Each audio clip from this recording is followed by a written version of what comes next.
Hi folks, it's Colette and welcome to a coffee break little chat update. Uh, and a question again I want to ask you. I'm awful nosy, I know. I often want to know what's going on with you and what you think. Thanks so much for all the replies to the last question time and also to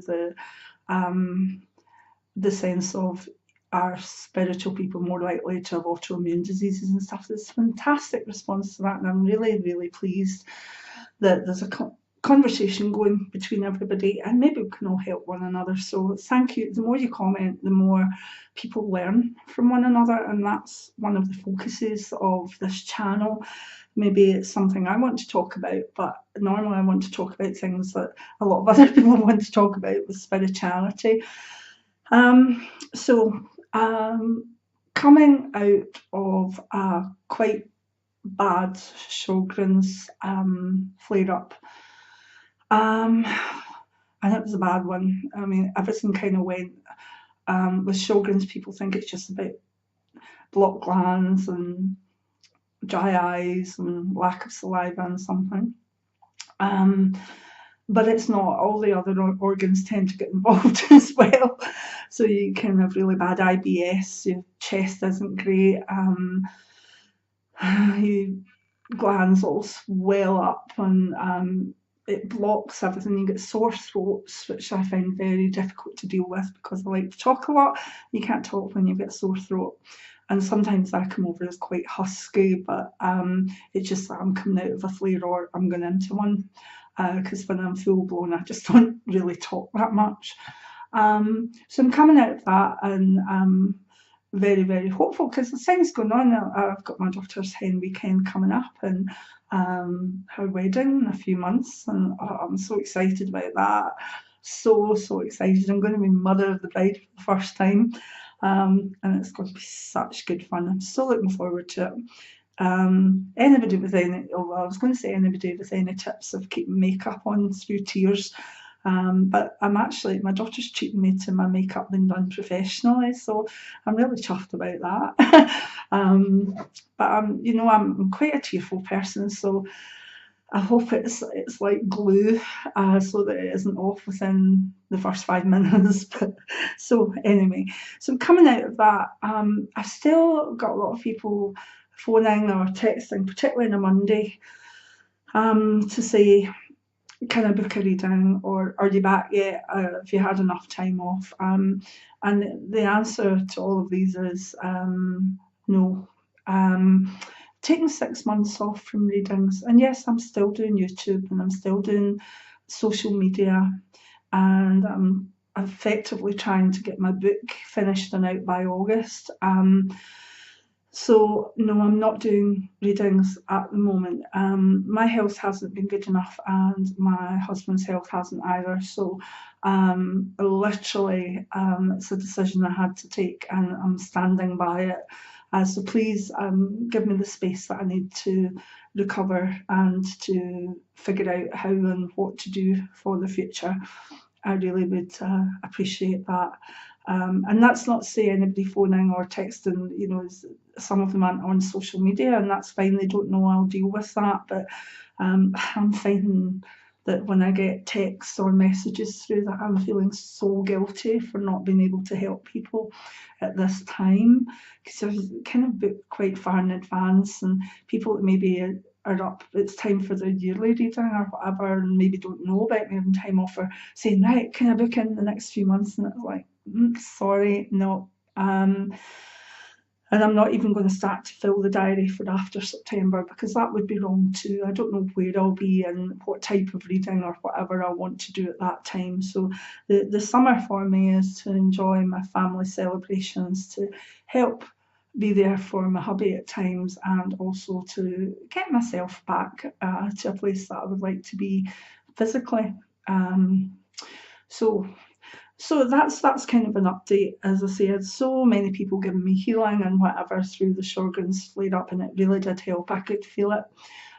Because what happened this time, which was really unusual, is normally in a flare I don't sleep well. The sort of pain insomnia breaks through, and people will see me on like YouTube at 3 o'clock in the morning. But that didn't happen this time. I actually slept. And in sleeping, although I was still in a flare the next day, I didn't feel so maybe mentally drawn with it. You know how when you get a good sleep, you're not that mentally drawn, and that was so good.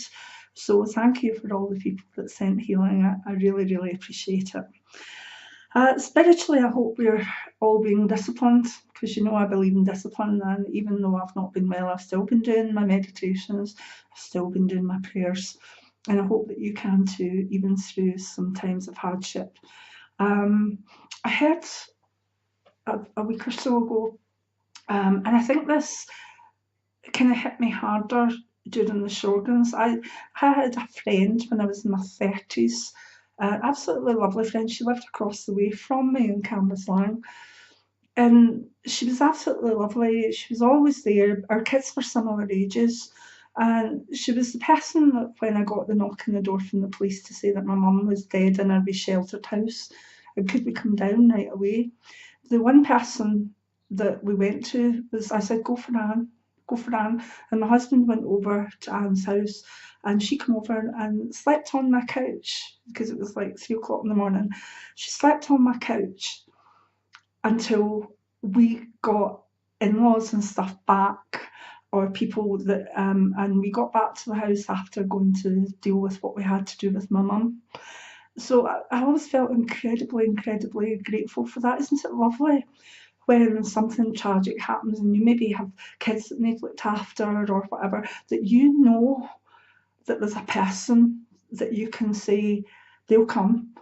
And I was like, get Anne. And sure as goodness, within 5 minutes, Anne was over in her nightie and house coat. Go away, go see to what you need to do. And I knew that as long as I needed to do stuff for my mum and, you know, get the funeral director, this, that, and next thing, I knew that my kids were fine because Anne would see to them.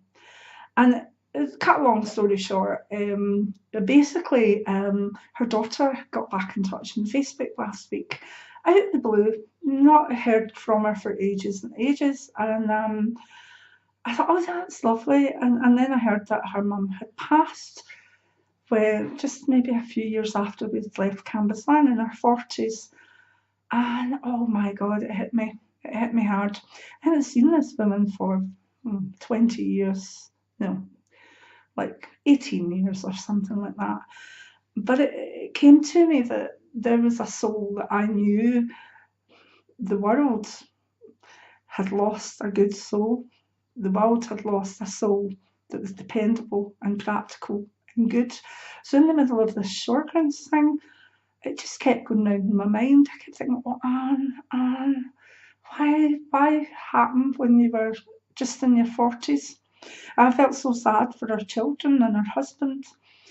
But, you know, because I was resting a lot, what then happened was I started remembering that time, back to when my kids were wee and played with her kids, and back to this little sort of cul-de-sac where all the families knew one another, and we used to like even sit out in one another's garden in the summer. It's absolutely lovely, and it was just an estate. It wasn't anything fancy.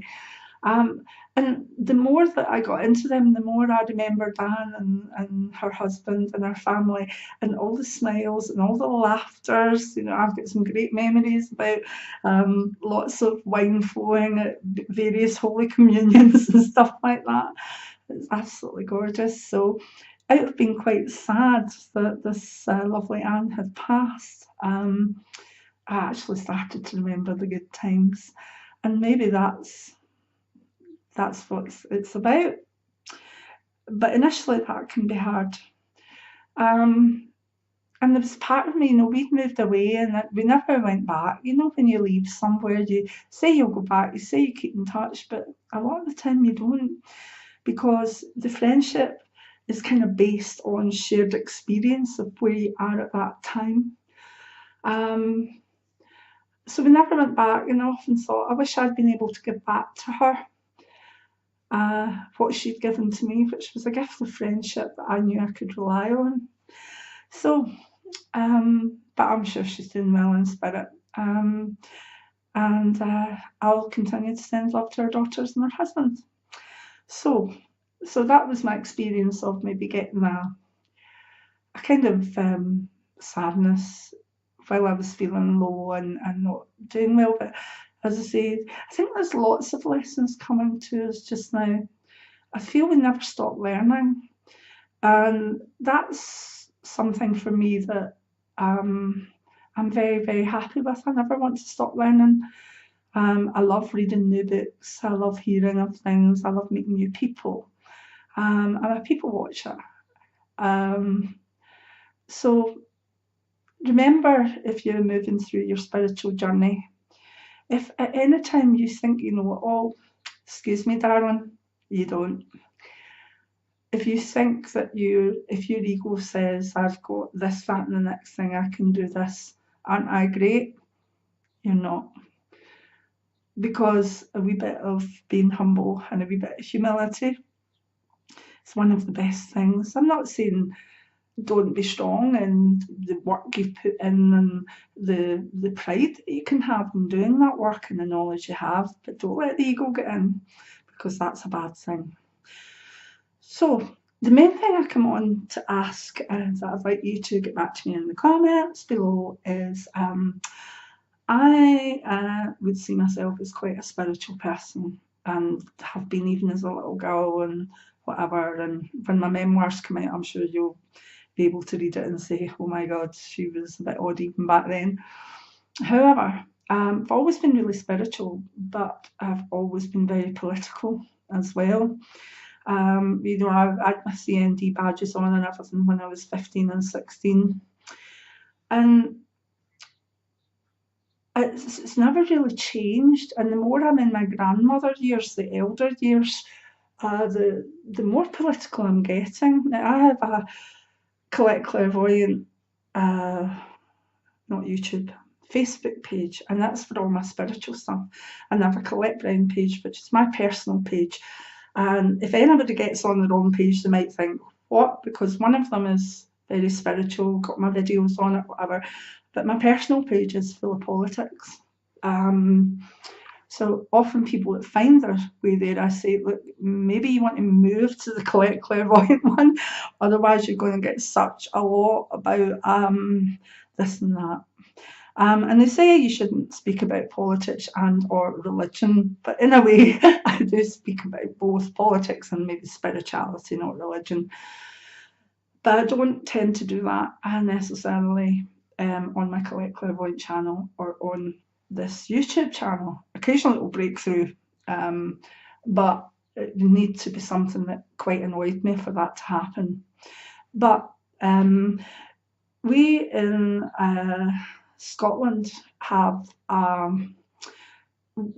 council elections coming up in May, and then on top of that in June we've got a UK parliamentary vote, and we'll also at one point be having a second independence referendum, and I'm quite straightforward in being political, and I'm not ashamed, or I won't not talk about it in ways. What my question is what do you think about mixing spirituality and politics? Do you have to be spiritual to have strong political beliefs? Wouldn't it be really good if we had politicians that were spiritual, maybe rather than religious? Because again, there's a secular aspect. Do we really want a religion mixed in with politics? But wouldn't it be nice to have politicians that we saw and believed were spiritual? What do you think on that? Also, have some of you drawn back from politics and some of the aggro that's associated with it into your own wee spiritual world, where you say, no, can't think of that too much, I'm in my bubble? And if you do that, is that right? And it might well be. You know, we all need to pull back from time to time from what we feel is negative and what's getting us down. But in a way, what I'm trying to ask is, should spiritual people, particularly leaders, elders, grandmothers, should they be political or non-political? What are your thoughts on that? I think it's an interesting one. I don't know what you're going to answer. I really don't. From my point of view, my spirituality is so much part of my environmental views. Is so much part of my feelings about, fairness, um, about how we treat people, that I couldn't separate it from my politics. What about you? So that's what I'd like the conversation. Now, remember, uh, my dad used to say never talk politics or religion, but remember, if you've got a comment, put it in. If anybody disagrees or whatever, please, this is a lovely channel. We don't have any nastiness or aggressiveness or anything like that. It's an open channel for everybody to get their views out, but also to do it with concern, care, and compassion. And anybody that doesn't do that, their comment just won't show, because I still monitor all the comments that come through the channel. So, what do you think? Politics, spirituality, do they mix or do they not mix? And I'd love to hear what you say on that. So many blessings. I hope that you'll join in and come back for all the other videos that are going up soon. Please subscribe to my channel and hope to see you soon. Many blessings now. Bye.